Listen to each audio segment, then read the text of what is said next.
2025년 8월 13일 수요일 충북 뉴스입니다. 김영환 충북지사는 지난 11일 주한 미국 대사관 조셉 윤 대사대리를 만나 바이오 반도체 등 상호 첨단 산업 발전 방안에 대해 의견을 교환했습니다. 이 만남은 지난 4월 충북도 대표단의 미국 방문 후속 조치로 마련됐습니다.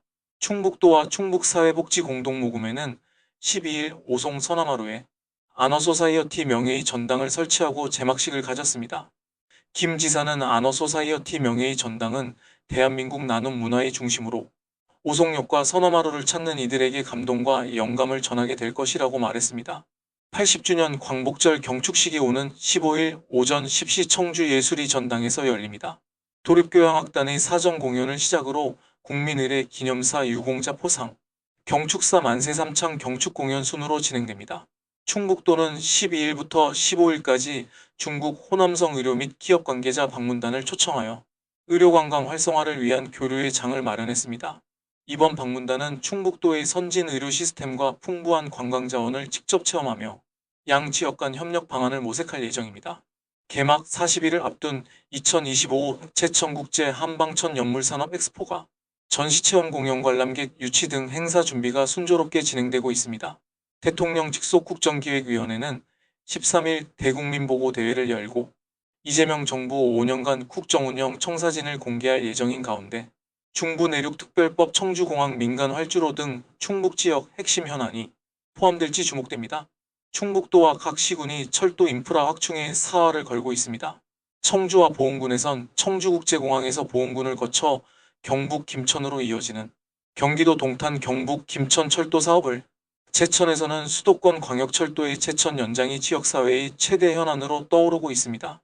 충북도는 12일 청주도시 재생센터에서 충북인의 국외지역 항일투쟁을 주제로 학술 심포지엄을 여는 등 광복 80주년을 맞아 상대적으로 주목받지 못한 국외지역 항일투쟁에 나선 충북인 독립운동가에 대한 재조명에 나섭니다. 충북문화재단 신임 대표이사 최종 후보자로 김경식 청주대학교 영화영상학과 교수가 선정됐습니다. 김 후보자는 충북도의회 인사청문회와 재단 이사회 의결을 거쳐 9월 중 공식 임명될 예정입니다. 충북이 반도체 활황에 힘입어 생산과 수출이 두 자릿수의 증가율을 보이는 등 충청 지역 4개 시도를 압도했습니다. 충북의 광공업 생산은 14.1%, 충북의 수출은 메모리 반도체 등이 늘어 34.9% 증가했습니다. 청주시가 추진하는 오창 4.1반 산단 조성 사업에 시공사로는 온건설, 대우건설이, 시행사로는 오창 인텔리전스 파크, LK홀딩스, DS네트워크스가 뛰어들었습니다. 사업 규모가 2조 원대에 달해 사업 시행자로 선정되면 그야말로 대박을 터뜨릴 수 있다는 기대 심리가 크게 작용했다는 것이 업계의 분석입니다. 충북 괴산은은 12일 문광조 수지와 사리 꿀벌랜드 일원에 조성한 대형 농그림으로 김홍도의 작품 무동을 공개했습니다.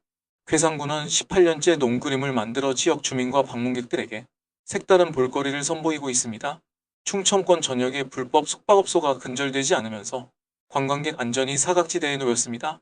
불법 숙박업소는 외관상 일반 숙박시설과 크게 다르지 않아 구분이 어려워 업계 관계자는 예약 전 지방행정 인허가 데이터 개방 홈페이지 또는 관련 앱을 통해 등록 여부를 확인하는 등 습관을 들여야 한다고 강조했습니다. 충청권에 13일부터 시간당 30에서 50의 폭우가 쏟아질 예정입니다. 기상청 관계자는 최신 예보를 참고하여 피해를 예방할 것을 당부했습니다. 2025년 8월 13일 충북 뉴스였습니다.